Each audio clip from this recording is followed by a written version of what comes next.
আজ বানাবো তিল ছাই, তো তিলটা প্রথমে ভেজে নিতে হবে।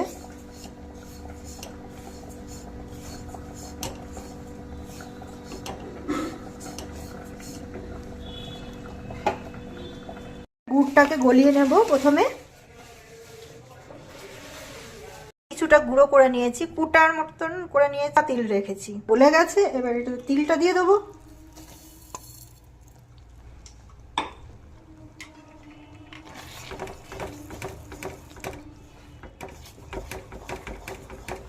ভালো করে মিশিয়ে নিতে হবে।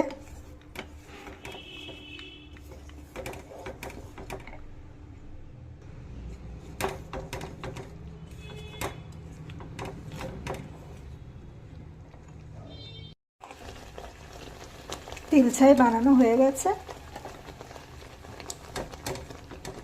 ঠান্ডা হলে জমে যাবে।